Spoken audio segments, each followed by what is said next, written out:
तारीख में एक बहुत बड़ा नाम आता है, हजरत इब्राहिम बिन अदहम जी माशाअल्लाह। इतना बड़ा बादशाह अपने वक्त का, जिसका सोने का तख्त, हीरे जवाहरात के जिसमें नक्शो निगार, इतना बड़ा बादशाह। एक दिन सुने बहुत गौर से, एक ख्याल आया दिल में कि अल्लाह अल्लाह करें। तो बिस्तर पे लेट के इसी शशोपंज में थे कि अल्लाह को कैसे तलाश किया जाए। उनके महल की छत पे खट खट हुई, दम दम, कौन है? तो कहने लगे कुछ तलाश कर रहे हैं। क्या? कि हमारा ऊंट गुम गया है। ऊंट गुम गया। बहुत गौर से सुनना। तो गुस्से में उठे, कहने लगे नीचे आ। कौन है? तो कोई सामने आके खड़ा हुआ, कहा जी हम हैं। क्या देख रहे हो? क्या ऊंट गुम गया? कहने लगे बेवकूफ, क्या ऊंट छत पे मिलेगा? महल की छत पे ऊंट कहां से आया? तो उस आने वाले ने कहा इब्राहिम बिन अदहम, अगर महल की छत पे ऊंट नहीं मिल सकता तो महल के बिस्तरों पे खुदा भी नहीं मिल सकता है। जा महल छोड़ फिर रब को तलाश कर। इब्राहिम बिन अदहम ने सब कुछ छोड़ा, अल्लाह की तलाश में निकल गए। सब कुछ छोड़ दिया, बादशाहत, सल्तनत, सब कुछ छोड़ा। अल्लाह अकबर, फिर अल्लाह वाले हो गए। दरिया के किनारे बैठे, सगे मामू का गुजर हुआ, देख के कहने लगे इब्राहिम क्या कर रहे हो? कहा कुछ नहीं, गुदड़ी सी रहा हो, अपना वही फटा पुराना लिबास जिसमें फटी हुई जगह में धागे से सिलाई कर रखे थे। मामू ने कहा इब्राहिम वो दिन कितने अच्छे थे कि तुम तख्त शाही पे बैठते थे, लोग तुम्हारी खिदमत में हाथ बांध के खड़े रहते थे। ये दिन अच्छे हैं या वो दिन अच्छे थे? पता हुकूमत ठुकरा के तुझे क्या मिला? तेरी अकल मारी गई थी, इतनी बड़ी सल्तनत को ठोकर मार के यहाँ आया है, यहाँ क्या मिल गया? इब्राहिम बिन अदहम मुस्कुराए, कहने लगे मामा ये देखना चाहते हो मैंने क्या खोया और क्या पाया है? कहा हाँ बता तो सही। आप जिस सुई से अपने कपड़े सिल रखे थे, दरिया के किनारे बैठे थे, दरिया में सुई फेंक दी। उसके बाद मामू ने कहा भांजे ये तो बता, एक ही सुई थी जिससे तू पैबंद लगा लेता था, वो भी दरिया में फेंक दी। अब पता किस चीज से कपड़े सिलेगा? एक सुई थी, उससे भी हाथ धो लिए। मैंने पहले कहा था ये बादशाह छोड़ के तुझे क्या मिला? मुस्कुरा के मामू की तरफ देखा, क्या देखना चाहते हो मैंने क्या खोया क्या पाया है? क्या बता तो सही। आपने दरिया की तरफ देखा, आवाज दे के कहा था मछलियों जरा सुई बाहर लेकर के आओ।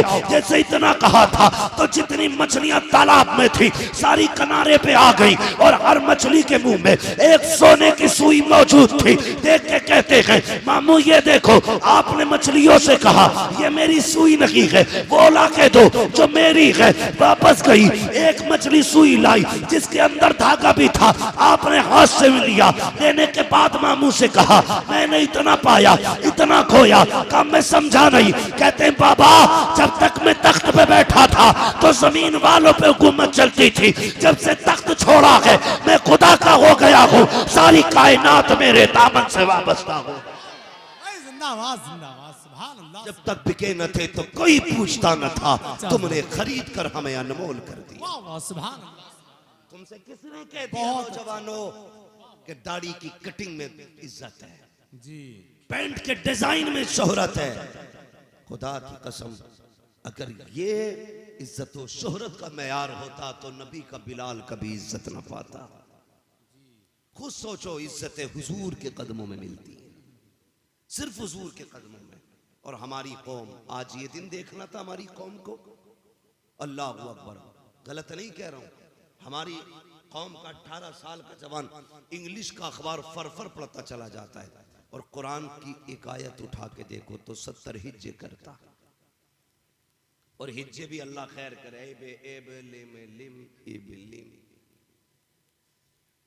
ऐसे हिज्जे तक दुरुस्त नहीं भाई। एक ही किताब तो अल्लाह ने दी थी, वो पढ़ी तुमने? कारी नाजिर साहब ने भी बताया था मा यजूज़ु बिही सला, यानी इतना दुरुस्त कुरान सीखना हर एक पे फर्ज है जितने की नमाज में जरूरत पड़ती है। आता है नहीं, अब तो हमें दीन नेट सिखाएगा। हमें शरीयत इंटरनेट सिखाएगा। अगर इंटरनेट से दीन आ जाता तो उलमा की जरूरत नहीं थी। सुनो कान खोल के मैं बताने लगा, इंटरनेट और किताबों में कोई फर्क नहीं, मगर याद रखिए इल्म किताबों से नहीं आता, इल्म उस्ताद से आता है। उस्ताद से आता है। वाह वाह वाह, बहुत अच्छा। इल्म जोर से इल्म बहुत अच्छा। उस्ताद से आता है, वरना तमाम उलूम उर्दू हिंदी में मौजूद है, फिर भी मदरसा जाना जरूरी है। बिना उस्ताद के इल्म नहीं आता, वरना हर कोई आलिम होता। एक तो मसला याद होता, मसला इमाम से कहते हैं बताओ इमाम साहब, जी हाँ, जी मालूम है वही। जो मालूम है वही पूछ रहे हैं, वही पूछ रहे हैं, और फिर इमाम को निकाल देते हैं। ऐसे इल्म को जहन्नम में ले जाने का सबब बताया गया है। जी सच है।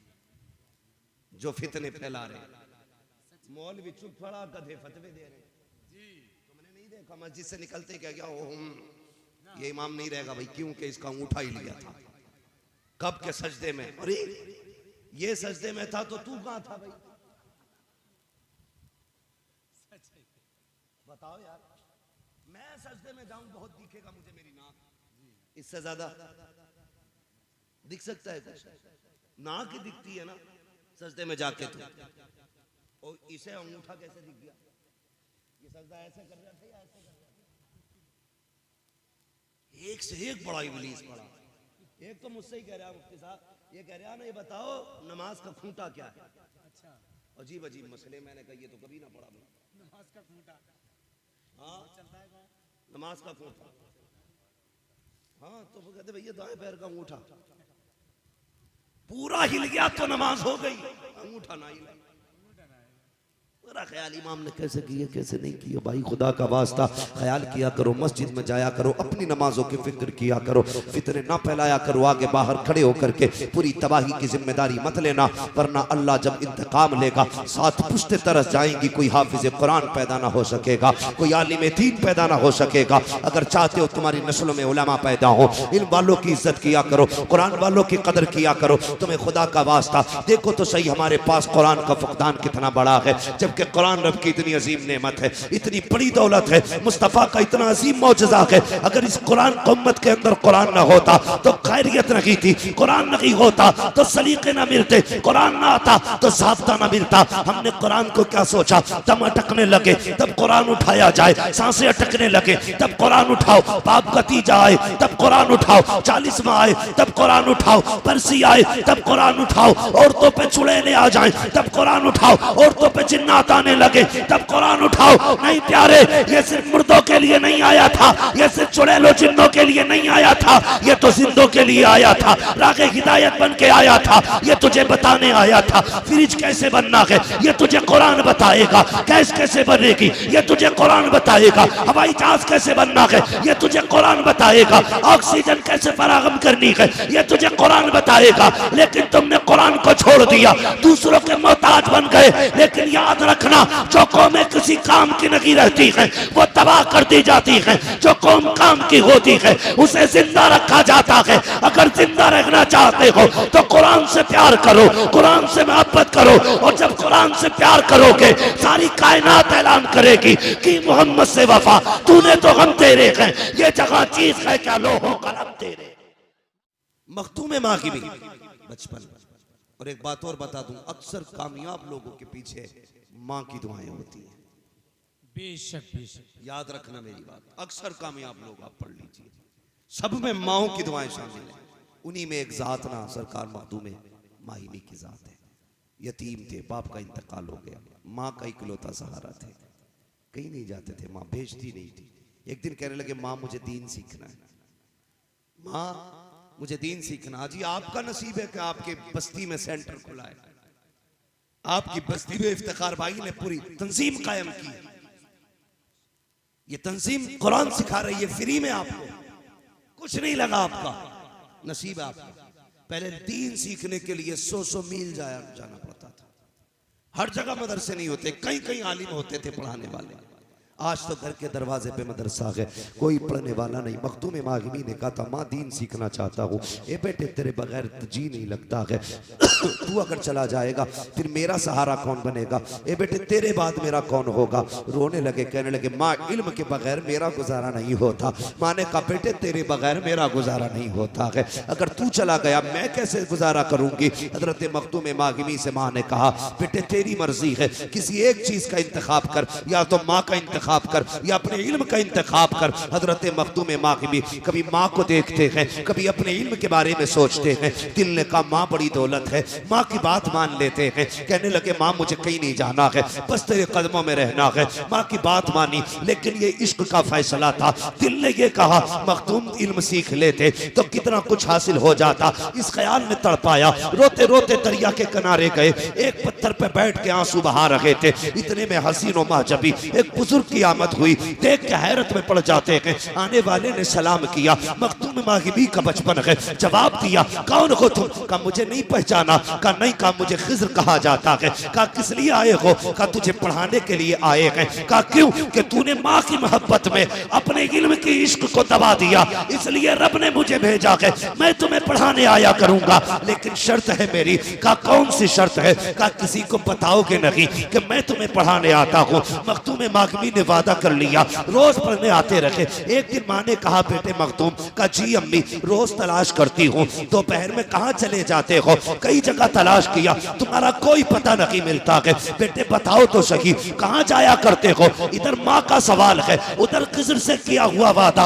अगर बता दोगे तो कभी आएंगे नहीं। इधर माँ कहती है बेटे कहाँ जाता है? अब फिर दिल ने कहा खिज्र की मानू या माँ की मानू? तो हजरत मखदूम मागमी कहते हैं पहले माँ की मानी थी तो रब ने खिज्र भेज दिया था, अब भी माँ की मान लेता हूँ, फिर वो कोई इंतजाम कर देगा। ये कह के आप कहते हैं आंख में आंसू आए, कहने लगे माँ मैं कहीं आवारा लड़कों में नहीं जाता, बल्कि मैं समंदर के किनारे जाता हूँ, वहाँ पढ़ाने के लिए मुझे खिज्र आया करते हैं, मैं उनसे तालीम हासिल करता हूँ। माँ खुश हो गई, बेटे को सीने से लगाया, कहा जा बेटे अब शौक से जाया कर। अल्लाह अकबर, इतना सुनना था हजरत मखदूम मागमी की चीख निकल जाती है। कहते माँ क्या फायदा, उन्होंने वादा किया था किसी को बताओगे तो आएंगे नहीं। ए माँ बता दिया है वो पढ़ाने नहीं आएंगे। माँ ने बेटे को सीने से लगाया, आंचल उठाया, कहा या अल्लाह तू खूब जानता है मेरे बेटे ने मेरे लिए अपनी तालीम छोड़ दी है, ए परवरदिगार इसके इल्म का इंतजाम कर दे। इधर मखदूम मागमी की माँ ने दुआ की। अगले दिन आप उस जगह पे गए जहाँ पे खिज्र आते थे, जाके क्या देखते हैं? हर दिन तो आप पहले जाते थे, लेकिन आज खिज्र पहले से बैठे हुए हैं, खिज्र पहले से बैठे हैं। कहा हुजूर आप कैसे? आपने तो वादा किया था अगर बता दूंगा तो पढ़ाने नहीं आएंगे, आज कैसे आए हो? तो खिज्र ने कहा था मैं पढ़ाने नहीं आया। कहा क्यों? कहा सुनिए मैं इसलिए आया हूँ जब तुम्हारी माँ के आंसू बहे उनका आंचल उठा, रब ने कहा खिज्र जा करके मेरे मखदूम को आज पढ़ाना नहीं है, बल्कि सीने से लगा जितना मैंने तुझे दिया है उतना उसको अता कर। वाह वाह वाह, अरे भाई हजरत जिंदाबाद, वाह वाह वाह। ये इल्म है। आज जाके देखो दुनिया उनके मजार के चक्कर लगा रही है, चक्कर लगा रही है। हाँ खुदा की कसम कुरान क्या है, बात आ गई तो कह के खत्म कर लो। जो तजवीद के कारी हैं इमाम आसिम रहमतुल्लाहि तआला अलैह, हाँ भाई जिनकी हम रिवायत पढ़ते हैं अक्सर, जानते हो एक दिन शागिर्द कहने लगे हुजूर आप कुरान पढ़ते हैं तो आपके मुंह से मुश्क की खुशबू क्यों आती है? तो आपने कहा था राज है रहने दो। शागिर्द ने कहा नहीं हुजूर बताइए ना, पहले तो नहीं आती थी अचानक क्यों आने लगी? तो कहने लगे अभी मैं एक दिन रात में सोया था, मेरे ख्वाब में हुजूर आए थे। कहने लगे आसिम कुरान पढ़ के सुना। कहते मैंने कुरान पढ़ा, हुजूर ने अपने लब मेरे लबों पे रख दिए थे। कहते जब से हुजूर ने अपने लब मेरे लबों पे रखे हैं, कुरान मैं पढ़ता हूँ खुशबू मदीने वाले के होठों की होती है। ये कुरान की बरकत है। अल्लाह करे कोई हम में से पढ़े और हुजूर सुने। पढ़ेंगे इंशाअल्लाह कुरान। अल्लाह ताला हमारी नस्लों को कुरान का नूर अता फरमाए, कुरान की समझ अता फरमाए, कुरान का प्यार अता फरमाए, कुरान की मोहब्बत अता फरमाए। हर शख्स को कुरान पढ़ना है, हर किसी को कुरान पढ़ना है। यही है आरज़ू, तालीम कुरान आम हो जाए, हर एक परचम से ऊंचा परचम इस्लाम हो जाए। हुमा अलैना इल्लल बलाग। अस्सलामु अलैकुम व रहमतुल्लाहि व बरकातहू।